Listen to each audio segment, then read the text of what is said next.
Era para ser uma celebração. 60 anos de vida, décadas de trabalho, noites viradas, boletos pagos, trocas de fralda que ninguém se lembra, sustento que parecia invisível até faltar. 60 anos. Eu quis comemorar de forma grande, mas não por mim, por nós, pela família. Eu pensei que, talvez dessa vez pudessem me ver, me enxergar de verdade. Foi por isso que guardei por anos. Juntei cada bônus, cada parcela de aposentadoria, abri mão de luxo para mim mesmo para poder dar um presente digno àqueles que eu pensava que andariam ao meu lado até o fim. Uma viagem para a Itália, o lugar que eu sempre sonhei conhecer com eles. Fiz tudo sozinho.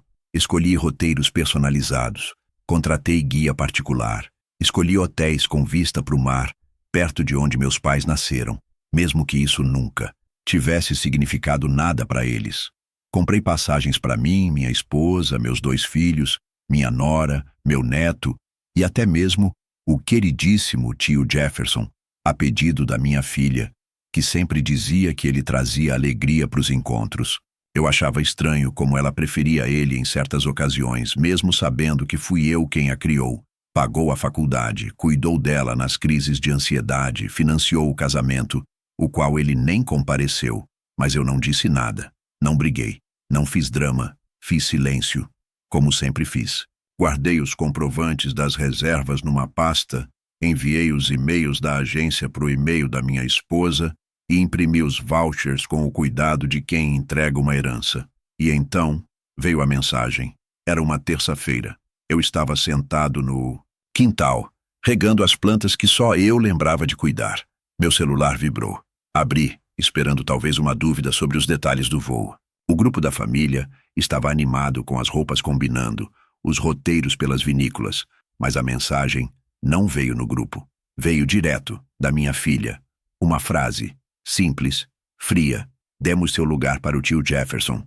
Ele é bem mais legal. Foi como levar um tapa no escuro. Eu li e reli aquilo umas 5 vezes. Achei que fosse brincadeira. Mas não era o tom de piada. Era uma constatação.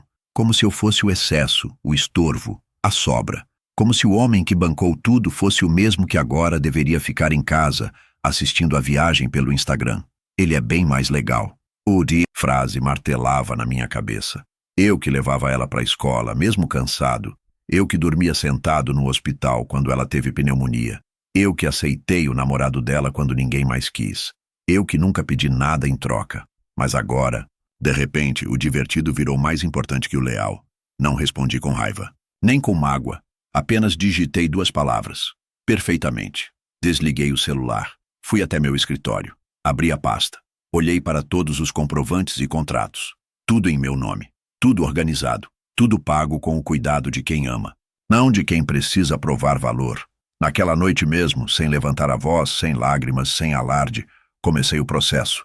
Entrei em contato com a agência. Cancelei os voos. Cancelei as reservas. O seguro de viagem. A excursão por Roma. Liguei para o hotel em Florença. Expliquei a situação. A atendente perguntou se eu tinha certeza. Respondi: tenho, minha senhora. Pela primeira vez em muito tempo, tenho. E comecei a devolver tudo ao seu devido lugar. A raiva que poderia ter me dominado foi trocada por uma clareza calma. Uma firmeza que eu não sabia que ainda morava em mim. Não era vingança. Era justiça. Era autorrespeito. Era, talvez, o maior presente que eu podia me dar aos 60 anos. Parar de implorar por migalhas de consideração de quem não sabe o valor do que tem, até perder. Eles não faziam ideia do que os esperava. Estavam ocupados demais escolhendo roupas italianas e legendas para postar nas fotos. Enquanto isso, eu preparava algo maior. Algo que não envolvia gritos nem discussões. Algo que envolvia apenas cortes, precisos, frustrantes, irreversíveis. E foi aí que tudo começou. Não houve escândalo, não quebrei nada, não chorei. A mágoa tinha virado uma rocha dentro de mim, pesada, fria, sólida. Fui até o escritório com a calma de quem aceita uma sentença, mas não sem apelar. Me sentei diante do computador. Abri cada aba do navegador com a precisão de quem sabe exatamente onde está pisando. Eu tinha feito tudo. Cada reserva, cada compra, cada detalhe daquela viagem estava em meu nome. Comecei pelo site da companhia aérea. As passagens de ida e volta para 7 pessoas em classe executiva. Uma fortuna parcelada. O sistema perguntava: deseja realmente cancelar todos os bilhetes? Sim, desejo. Pronto. Um clique. 7 futuros evaporados. Em seguida, o hotel em Florença. O pacote com vista para o Arno. O atendimento 5 estrelas. Os jantares incluídos. Tudo evaporou. O cruzeiro em Veneza, cancelado. Os bilhetes para o Coliseu, o tour gastronômico na Toscana, o passeio guiado pelo Vaticano, tudo desfeito com poucos comandos. Uma década de sonhos se desmanchando digitalmente, como se nunca tivessem existido. A ironia, eles não sabiam. Me deixaram de fora da viagem, mas esqueceram que não sabiam como ela existia em primeiro lugar, porque fui eu quem planejou, fui eu quem pagou, fui eu quem ligou para cada operadora, quem parcelou em cartões diferentes, quem assinou o contrato da agência de turismo. Eles estavam tão entretidos com seus grupos no WhatsApp, com seus brindes em contagem regressiva, que nem desconfiaram do chão sumindo sob os próprios pés. Minha filha ainda postava, contando os dias, enquanto o hotel já tinha confirmado o estorno. Meu genro postou uma selfie com uma mochila de viagem nova, sorrindo com a legenda "Malas prontas pro dolce far niente", e eu só observava, em silêncio, como sempre, mas pela primeira vez, com paz. Na manhã da viagem, eles foram para o aeroporto. Eu já sabia, tinham organizado uma van. Saíram todos de casa rindo com aquelas camisetas combinando que diziam Família Rossi, Itália 2025, como se fossem uma trupe circense. Fui ao mercado comprar pão, calmamente. Peguei uma fila tranquila no caixa. A moça me perguntou se eu ia viajar, porque me via sempre comprando frutas e produtos diferentes, mais refinados. Sorri e disse: decidi ficar por aqui mesmo. E deixei por isso. Enquanto isso, no portão internacional do Terminal 3, a confusão começava. O celular tocava, mas eu não atendia. 1, 2, 5, 10 minutos depois, as mensagens chegaram. Pai, tem alguma coisa errada com as passagens? Pai, a moça disse que os bilhetes não existem. Você falou com a agência? Como assim o hotel não tem reserva? Você pagou mesmo isso? Eu apenas desliguei o celular, tirei o chip, fui caminhar no parque. Senti o vento pela primeira vez em meses, como se ele não passasse, mas atravessasse. Era a liberdade me soprando no rosto, junto de um silêncio que eu não conhecia, o de não precisar me explicar. Horas depois, minha esposa chegou em casa, sozinha. Ela tentou esconder o desespero, mas estava visível. A maquiagem borrada, o cabelo que já não estava penteado, a expressão de quem viu uma ponte queimar e não tem água para apagar.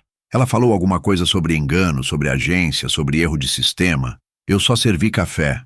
Você sabia disso? Ela perguntou. Eu não respondi. Apenas ergui os olhos, mantive o contato visual por tempo suficiente para ela entender que, sim, eu sabia. Eu fiz. Ela quis falar mais. Dizer que não era culpa dela, que foi coisa da nossa filha, que eu devia ter avisado. Mas eu já tinha avisado. A vida inteira. Eles só não ouviram.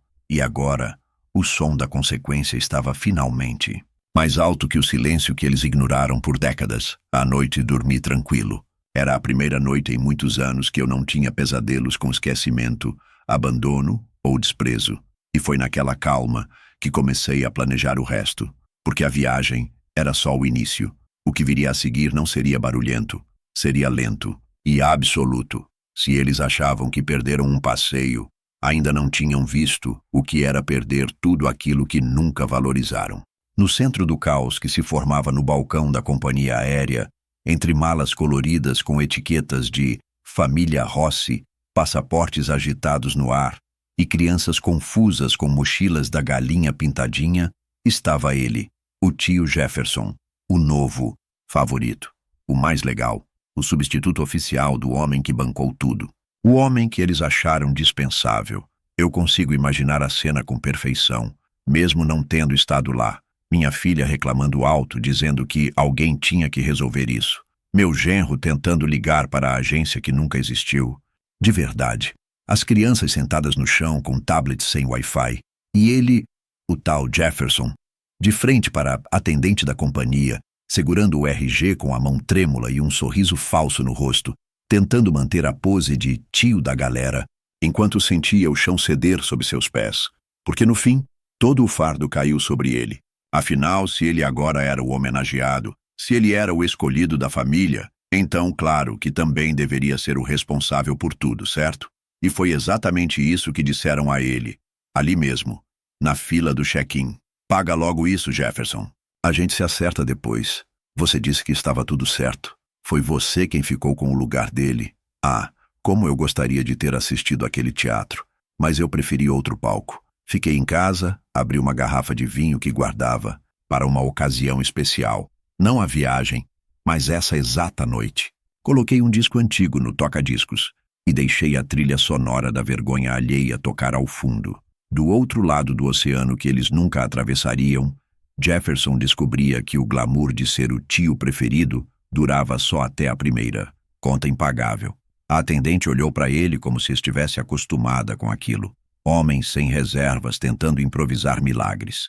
Ele passou o cartão de crédito. Recusado. Tentou o de débito. Nada. Tentou o Pix. E a agência só aceitava presencial com reserva antecipada. As vozes foram ficando mais altas. A fila atrás deles aumentava. E o constrangimento crescia como uma febre. Minha filha olhou para o lado, tentando não parecer desesperada. Mas ela estava.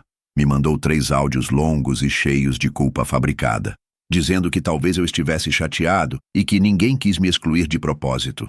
Um deles começou com: "Pai, precisamos muito da sua ajuda agora." Eu ouvi todos, sorri e bloqueei o número. Jefferson, sem saber mais o que dizer, tentou abrir o aplicativo do banco. Travado. A conta tinha um limite baixo. A passagem em cima da hora agora custava quase o dobro. E ainda faltava hotel, transporte, alimentação. No olhar da minha esposa, que também estava lá, provavelmente surgiu a pergunta: por que mesmo achamos que ele era mais legal?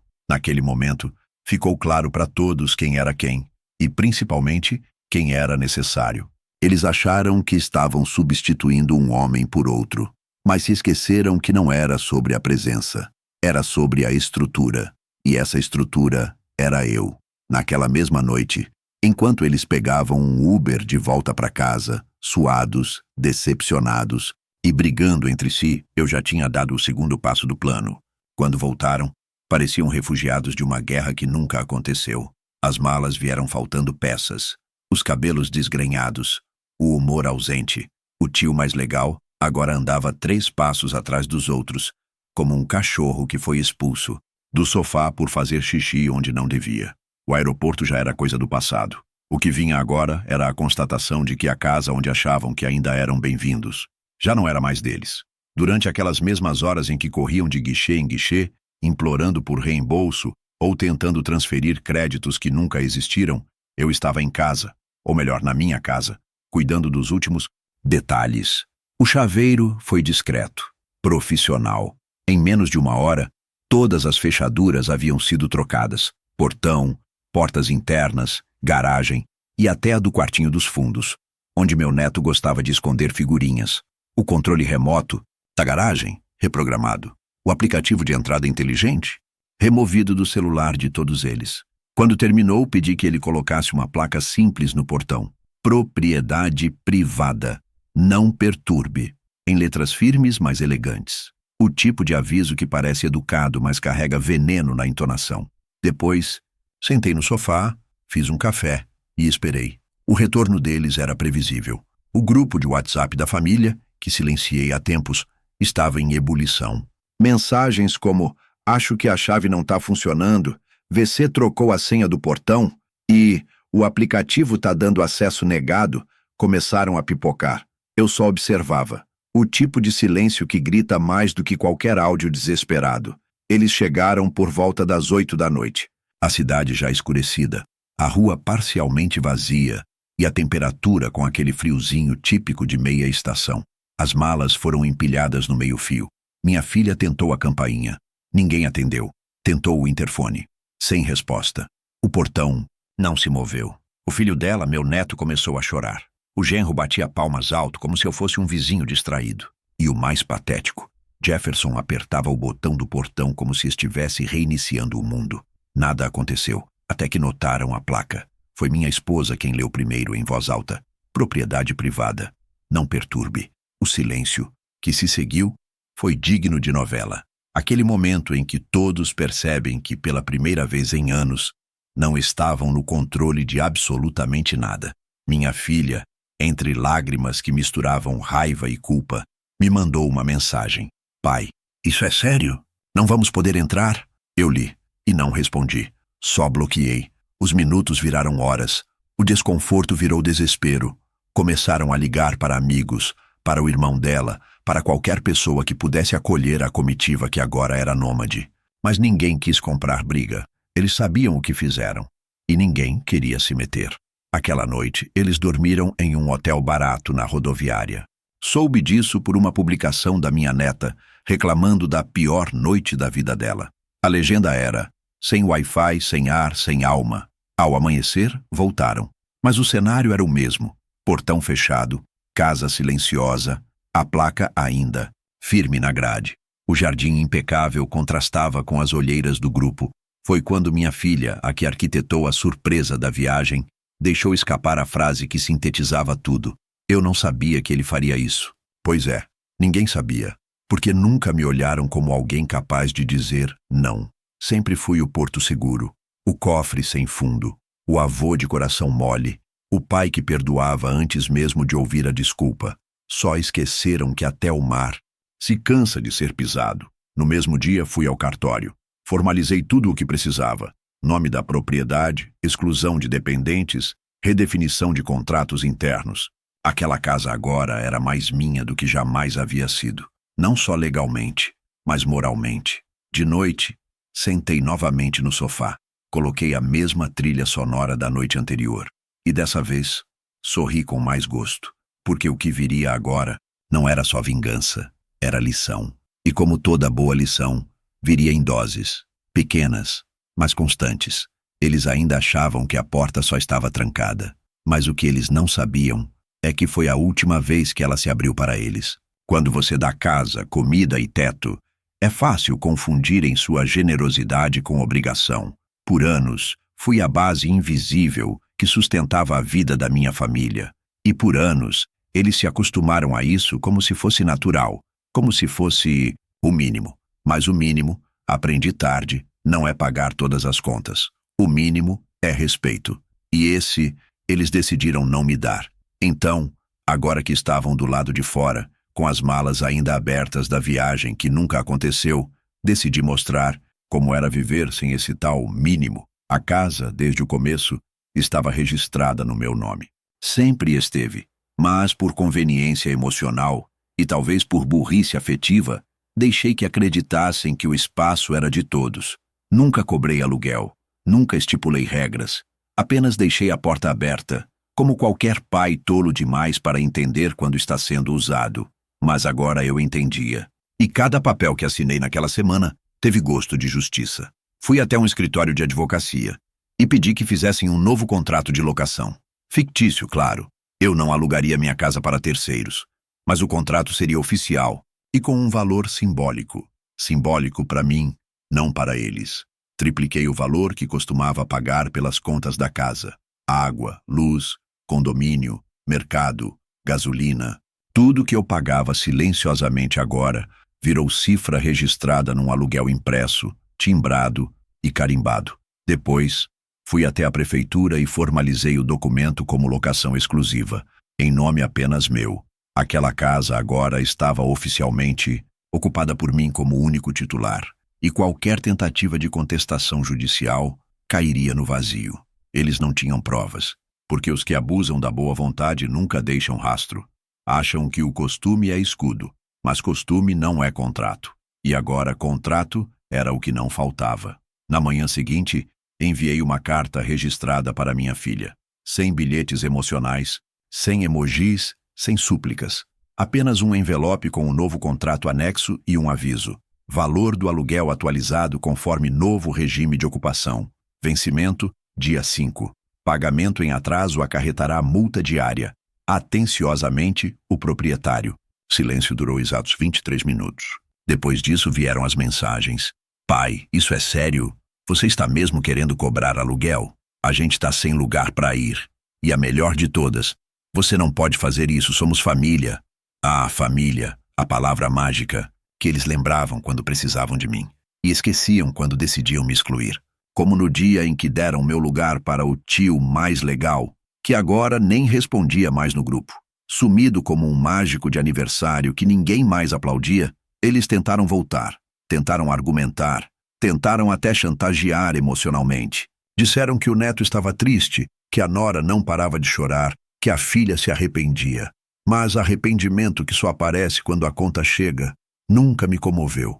O valor do aluguel era simbólico, sim, mas só para mim. Para eles, era um lembrete em forma de boleto. Quando perceberam que não estavam lidando com o mesmo homem que um dia financiou até a tatuagem do genro, começaram a fazer perguntas do tipo: como vamos pagar isso? Tem como parcelar? Você pode reconsiderar? Não, não posso. Porque reconsiderar seria voltar a ser o tolo que permitiu a invasão emocional que culminou no desprezo.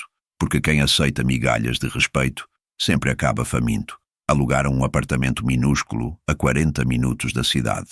Um cubículo com mofo, sem vaga de garagem e com uma geladeira que fazia mais barulho que a televisão. Pagavam caro por ele. E ainda assim, viviam reclamando. Diziam que estavam no fundo do poço. Mas o fundo não era aquele. O fundo foi quando acharam que eu era descartável. Eu, no alto dos meus 60 anos, acordava todo dia com o som do silêncio. Um silêncio que nunca me pareceu tão doce. A casa estava limpa, tranquila, serena. Cada cômodo era um lembrete. Eu existo. Eu importo. Eu fui o homem que vocês ignoraram. E agora, sou o homem que vocês não conseguem alcançar. O novo contrato continua lá, emoldurado na parede da sala, ao lado da placa Propriedade Privada, não perturbe. E toda vez que passo por ele, lembro, o respeito que não vem pelo afeto, às vezes, precisa vir pelo impacto, e eu ainda estava só começando. O silêncio começou a pesar. Eles não me ligavam mais como antes. Não por arrependimento, mas por orgulho ferido. Era mais fácil me ignorar do que admitir que tinham sido injustos. Mais fácil dizer que eu tinha exagerado. Mas a verdade é que pela primeira vez eles estavam sentindo o que eu sentia há anos. Abandono disfarçado de indiferença. Eu sabia que o baque do aluguel tinha sido só o primeiro sinal de alerta. Eles ainda não tinham entendido o tamanho do buraco que cavaram. Então resolvi mostrar a profundidade real da dependência que construíram sem perceber. E para isso, bastava um clique no aplicativo do banco. Sentei na minha poltrona favorita. Aquela de couro marrom que eles diziam ser cafona quando queriam enfeitar a casa com móveis de Pinterest. Abri o app do banco. Havia 3 cartões adicionais. Minha filha, meu genro e meu neto mais velho. Todos viviam suas vidas como se o crédito fosse magia. Mas era o meu nome que garantia cada compra, cada assinatura, cada passeio. Toquei no botão, cancelar extensão, um por um. No mesmo instante senti como se estivesse soltando correntes que me prendiam há décadas. Correntes disfarçadas de amor, mas feitas de expectativa, cobrança e egoísmo. Nunca me importei de ajudar, mas ajudava porque queria, não porque devia. E, em algum momento, isso se perdeu. Demorou apenas algumas horas para os alertas começarem a pipocar. A primeira mensagem veio da minha filha. Pai, você mudou a senha do meu cartão? Em seguida, do genro. A gente foi fazer compras e o cartão não passou. Tá com problema? E por fim, a melhor de todas. Vovô, o Disney Plus sumiu, não tá funcionando. Enviada por voz pelo meu neto. Era como se tivessem sido desconectados de um respirador invisível. Naquela manhã, foram ao mercado comprar o básico. Arroz, leite, fralda para o filho mais novo. A fila estava cheia. O genro passou os produtos.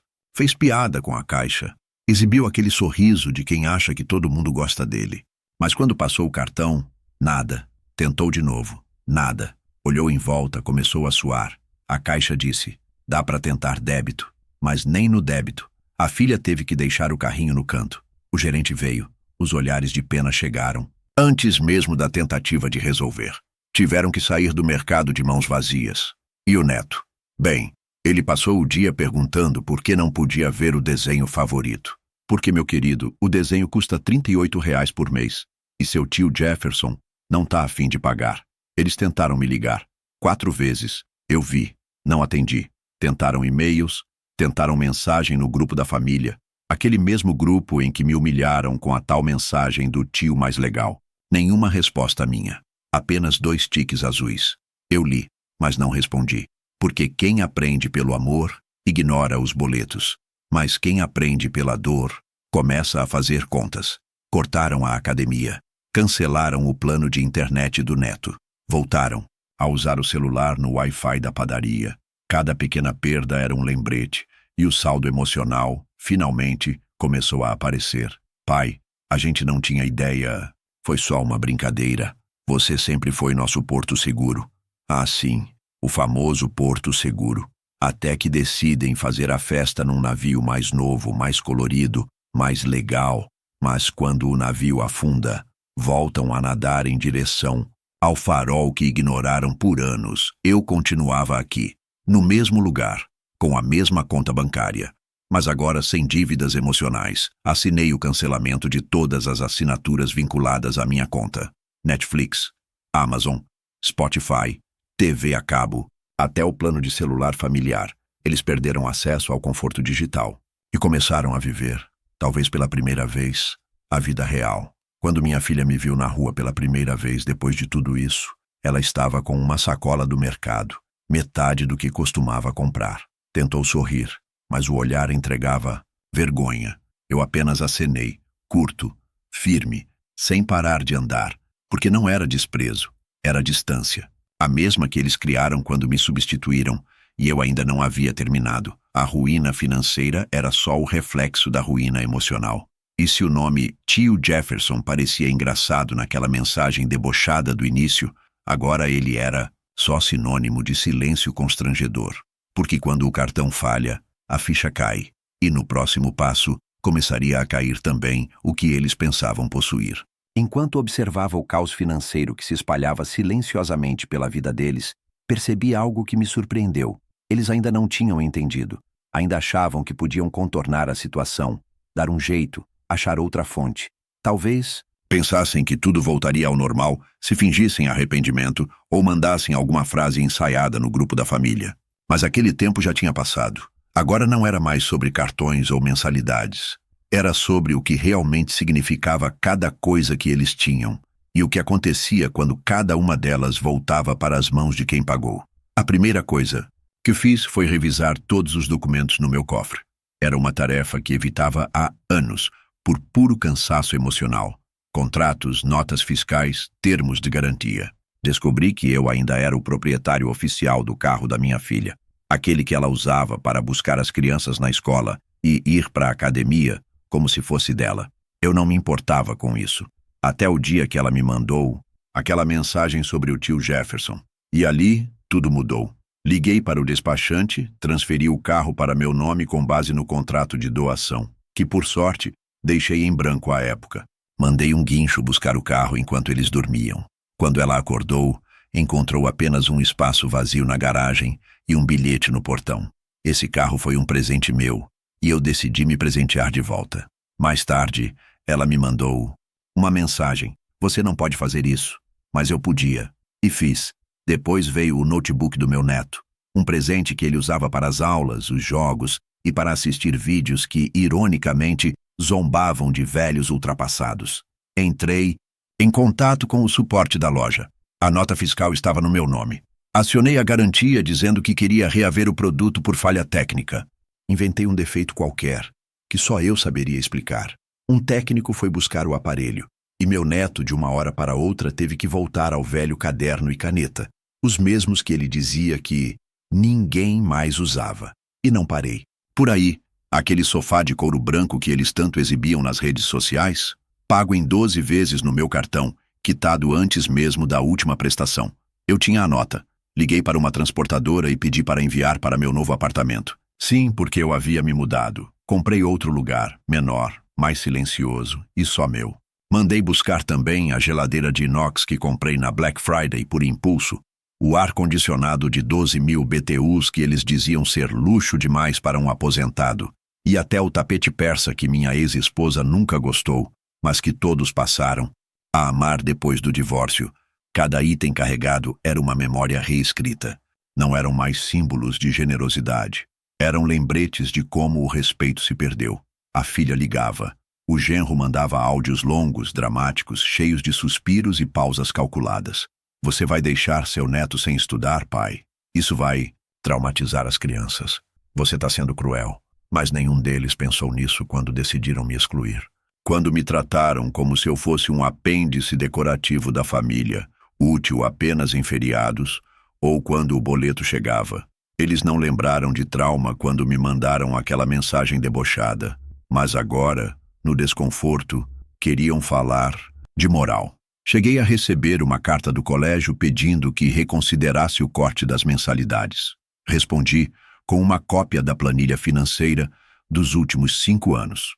Todas as transferências, todos os boletos, todas as compras parceladas, em meu nome. Anexei um bilhete. Não é minha responsabilidade educar quem não me respeita, nem seus filhos.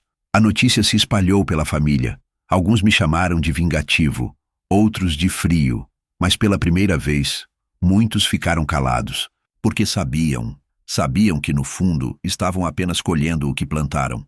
Eu nunca pedi gratidão eterna, só dignidade, e no momento em que decidiram que eu era descartável, assinaram, sem perceber, a ordem de devolução de tudo, que fingiram possuir, até a máquina de lavar roupas que dei de presente de casamento.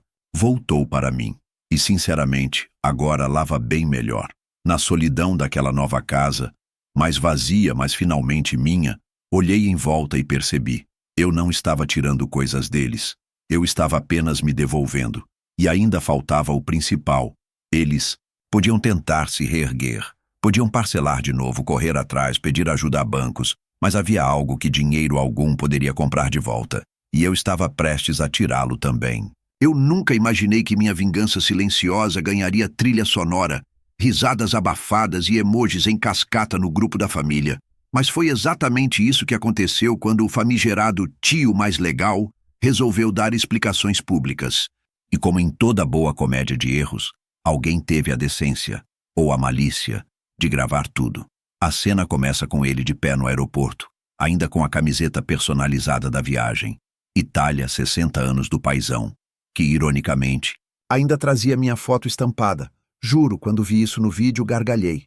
Ele usava aquele sorriso forçado de quem tenta transformar um incêndio num churrasco de domingo, mas o rosto suava, e a voz tremia.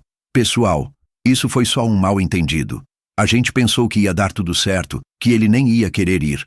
Era surpresa, brincadeira, vocês sabem como ele é. Era esse o argumento. Eu não ia querer ir. Interessante, considerando que fui eu quem planejou, pagou, reservou e até organizou os transfers com motorista particular em Roma. Brincadeira, eles disseram.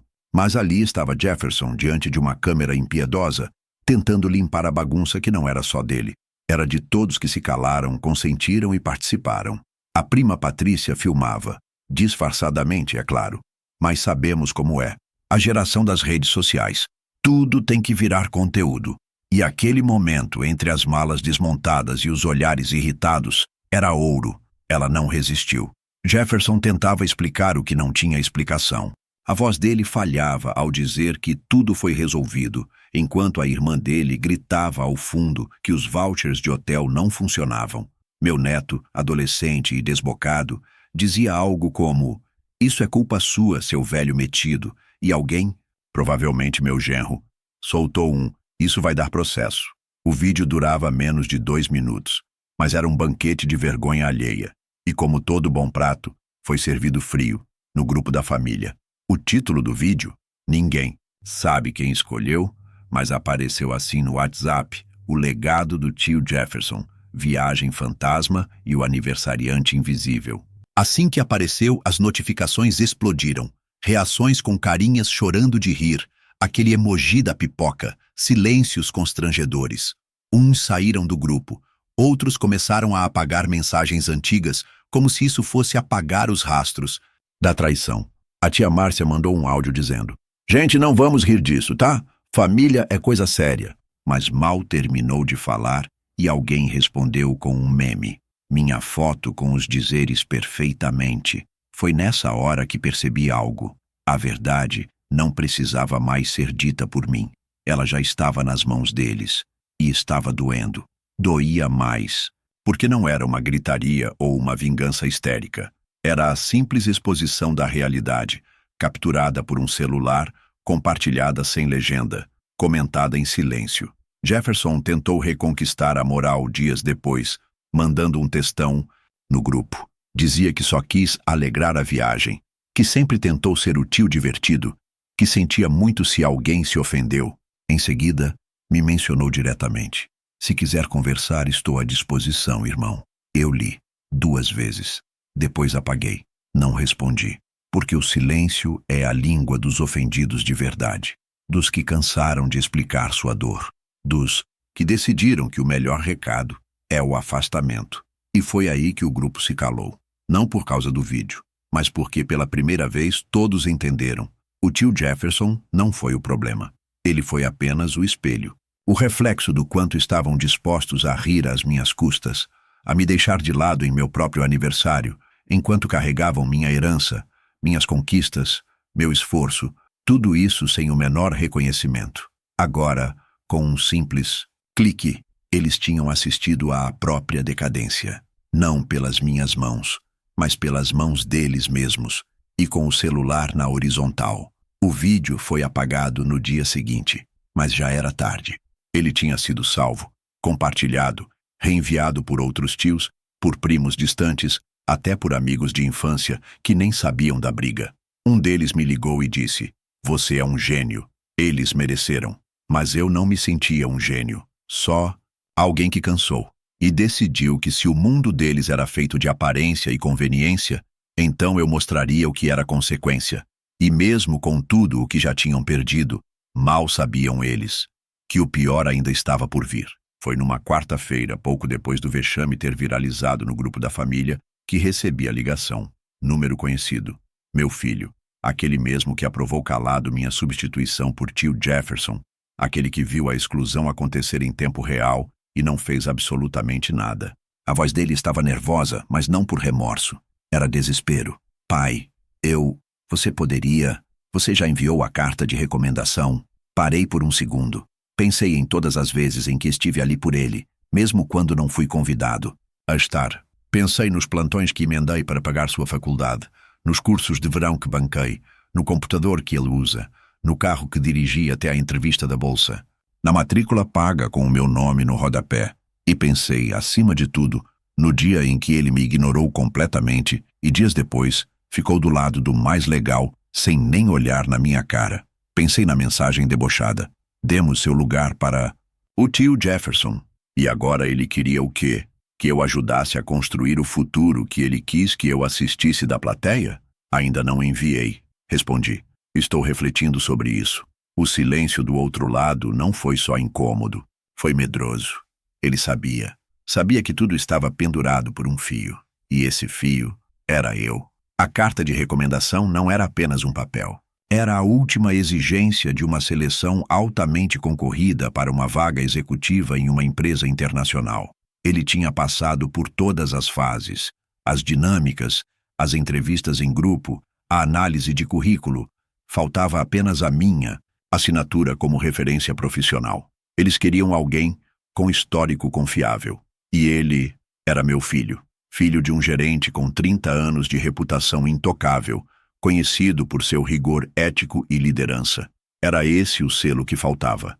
Mas, naquele momento, eu me sentia menos como pai e mais como um nome útil, como uma ferramenta, uma engrenagem da qual se lembravam apenas quando precisavam girar alguma coisa.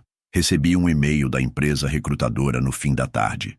Gentilmente relembramos o prazo de envio da carta de recomendação do Sr. Paz. Aguardamos até amanhã, às 10 horas. Faltavam 18 horas. Sentei na minha cadeira, abri o arquivo em branco e comecei a digitar. Palavras frias, neutras, cheias de frases que diziam tudo e nada ao mesmo tempo. Mas a cada linha, minha indignação voltava. Era como se eu estivesse mentindo para mim mesmo, como se cada palavra fosse um perdão que ele nunca pediu. Fechei o documento e abri um novo. Nele, escrevi apenas uma frase. "Lamento informar que não posso oferecer uma carta de recomendação neste momento." Assinei com nome, cargo, número de registro profissional, e enviei. Às 10h02 do dia seguinte, recebi a resposta automática da recrutadora. Obrigado por sua resposta. Informamos que, sem a recomendação, o candidato não poderá prosseguir para a etapa final. Meu filho não me ligou naquele dia, nem no seguinte, mas soube por outra pessoa que ele ficou esperando até o último minuto, refrescando o e-mail, perguntando à recepcionista se havia algum erro, tentando ligar para o RH. Quando finalmente entendeu, saiu em silêncio. Não gritou, não culpou ninguém, porque no fundo sabia. E mais tarde, alguém, talvez por descuido, talvez por ironia, compartilhou no grupo da família uma mensagem que ele postou nos stories, sem marcar ninguém, mas com a sutileza de um furacão. Às vezes, o que a gente perde por orgulho custa bem mais que um pedido de desculpas. E eu li, reli e fechei o celular.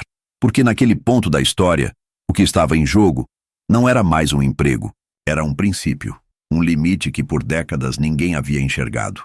Eles estavam acostumados com o pai prestativo, o avô generoso, o homem que sempre dizia sim, mas esse homem mudou, não por raiva, mas por clareza.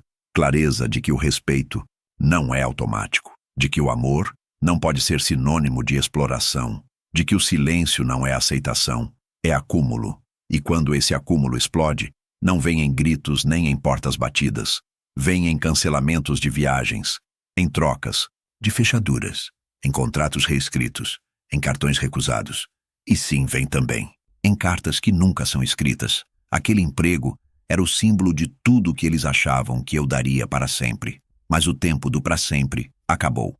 E agora, o último capítulo se aproximava. Um capítulo que, mesmo com tudo o que já haviam perdido, ainda guardava uma lição final, e dessa vez não haveria mais segunda chance. Demorou quase 2 semanas até que alguém finalmente tomasse coragem de vir até a minha casa. Não era uma visita surpresa, claro. Não depois de tudo que aconteceu. Foi agendada, pedida com cuidado, quase como se estivessem tentando marcar uma audiência com um estranho. E de certa forma era isso mesmo, porque o homem que eles esperavam encontrar já não existia mais. Minha filha chegou primeiro, cabelos presos às pressas, semblante abatido. Trazia as palavras ensaiadas nos olhos. Pai, podemos conversar? Ela estava tentando sorrir, mas o sorriso não sobrevivia ao peso da vergonha. Deixei que entrasse. Atrás dela, meu filho, o mesmo que perdeu a vaga de emprego por esperar uma assinatura que nunca veio. E por fim, tia Lúcia, sempre a mediadora de desastres familiares, a diplomata dos almoços de domingo. Só que dessa vez, nem ela conseguia disfarçar a tensão. Sentaram-se no sofá como quem se aproxima de um juiz. Mas eu não estava ali para julgar. Estava ali apenas para ouvir, e foi o que fiz. Foi só uma brincadeira. Começou minha filha. A frase veio como um sussurro envergonhado, a tentativa de transformar o que fizeram em algo menos cruel, menos real. A gente achou que você ia rir depois, que ia entender. Entender? Que excluíram o homem que pagou por tudo, que planejou, por meses, uma viagem para celebrar o próprio aniversário, que recebeu em troca uma mensagem de deboche dizendo que o tio Jefferson era mais legal. E agora era só uma brincadeira? Meu filho foi mais direto. A gente errou, foi um erro. A gente não pensou, mas pensaram sim. Pensaram quando riram no grupo da família. Pensaram quando combinaram roupas, passeios, até playlist da viagem. Tudo sem mim. Pensaram quando aceitaram meu silêncio como fraqueza. E agora estavam ali, porque o mundo que construíram sobre meu esforço estava desmoronando. Eles tentaram listar as dificuldades. O aluguel triplicado. O carro apreendido por falta de pagamento. O cartão bloqueado. O constrangimento de ter que pedir dinheiro emprestado pela primeira vez em anos. O colapso que começou com uma mensagem e foi crescendo, crescendo, até se tornar uma avalanche. Só queríamos que tudo voltasse ao normal, disseram. Ah, o normal. Aquele lugar onde eu financiava tudo, bancava tudo, aceitava tudo. Onde meu esforço era invisível e meu respeito opcional. Eles não queriam a paz, queriam a conveniência. Queriam que eu esquecesse, mas não era sobre vingança. Nunca foi. Era sobre limites. Levantei da poltrona e andei até a estante. Peguei um álbum de fotos antigas. Nele, registros de aniversários passados, os que ninguém lembrava, natais onde eu estava segurando a câmera, fins de semana de churrasco que eu paguei, limpei e cozinhei, imagens onde todos sorriam. E eu estava no fundo como cenário. Mostrei para eles. Nessa aqui, apontei, vocês estão em Paris. Lembram que só deu para ir porque eu vendi minha moto? Silêncio. E essa aqui? Essa festa foi de quem mesmo? Ah, da formatura da... Sua esposa. E eu paguei o buffet. Mais silêncio. Fechei o álbum. Durante anos, eu aceitei tudo em nome do amor. Mas amor sem respeito vira dependência, vira abuso. Eles tentaram interromper, mas levantei a mão. Não quero desculpas. Não quero explicações. Só quero que vocês entendam que eu também sou uma pessoa, que o respeito nunca foi opcional. A visita durou menos de 1 hora. Quando saíram, deixaram um presente sobre a mesa. Um envelope. Dentro, uma carta escrita à mão, pedindo perdão, reconhecendo tudo, dizendo que, se nunca mais tivessem minha presença, que pelo menos tivessem minha paz. Guardei a carta, não porque perdoei, mas porque aquele foi o primeiro gesto sincero desde o início. Não devolvi o aluguel ao valor antigo, nem os cartões, nem os presentes. O carro continua no pátio. A Netflix segue cancelada, mas no domingo seguinte fui até a padaria. Sentei na mesa da frente, pedi um café e olhei o movimento da rua. Um casal me reconheceu. É você, né? O senhor da história que circulou no grupo. Assenti e sorri. Eles riram, meio constrangidos, meio admirados. Foi épico, disseram. Talvez tenha sido. Mas não foi sobre glória, foi sobre respeito. E se naquela noite, quando recebi a mensagem de "Demos seu lugar para o tio Jefferson", eu respondi apenas "perfeitamente", é porque já sabia. O respeito não se exige aos gritos. Ele se retoma em silêncio, com uma chave nova, e a porta fechada.